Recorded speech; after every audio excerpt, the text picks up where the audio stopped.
Glowforge has 3 variables that can be adjusted for cutting: speed, power, and focus height. Focus height is a set thickness of the material, so it's not really a variable when cutting. You just put the right focus height in. So speed and power are really the only adjustments to be made. In fact, for most materials, unless pretty thin or lightweight, power is usually at full. Today on Kurt's Corner, we are talking about speed in relationship to cutting material on your Glowforge.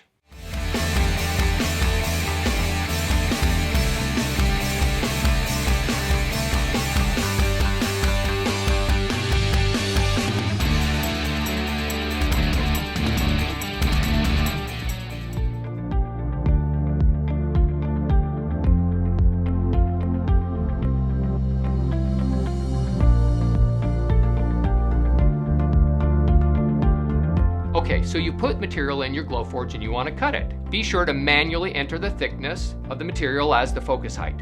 Now you need to choose the correct speed. You can imagine that the slower the speed, the more time the laser has in contact with the material, and so the more energy is transferred into the material to cut it. Thicker materials like 1/4 inch will require a slower speed than 1/8 inch, right? Density of the material also plays a huge role. Hard maple will require slower speeds compared to a very lightweight material like basswood. And Bubinga, a very beautiful yet dense exotic wood, requires a speed of 115 to cut. Yet solid poplar and basswood cut at way over 200. In choosing a speed, you must weigh the ability to cut all the way through the material, but the downside to slower cut speeds is scorching. Slower speeds allow more contact time of the laser to the wood, which generates more heat and causes more burning. This burning creates smoke and particles that adhere to the wood.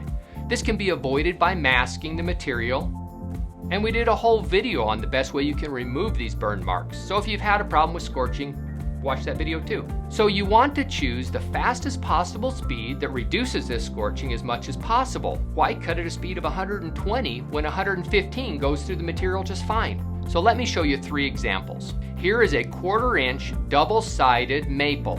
It has an MDF core with maple veneer on both sides.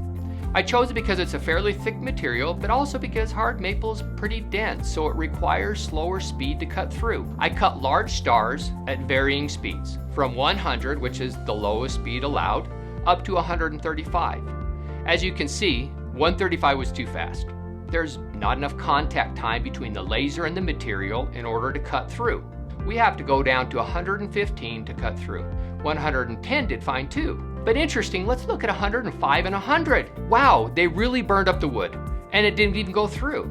We hit a point that we combusted the MDF core, creating so much smoke that the laser was blocked from penetrating the material. Let's look at a 1/4 inch double-sided mahogany now. It starts cutting around 125. But you hit 100 and the same problem happens with combustion and smoke blocking the beam. Finally, here's a single-sided aromatic cedar.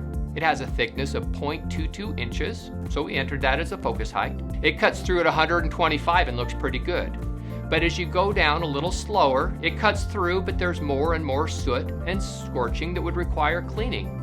And then look at how dark 100 is. So there's a range of speeds that will cut the material. What speed should you use for aromatic cedar?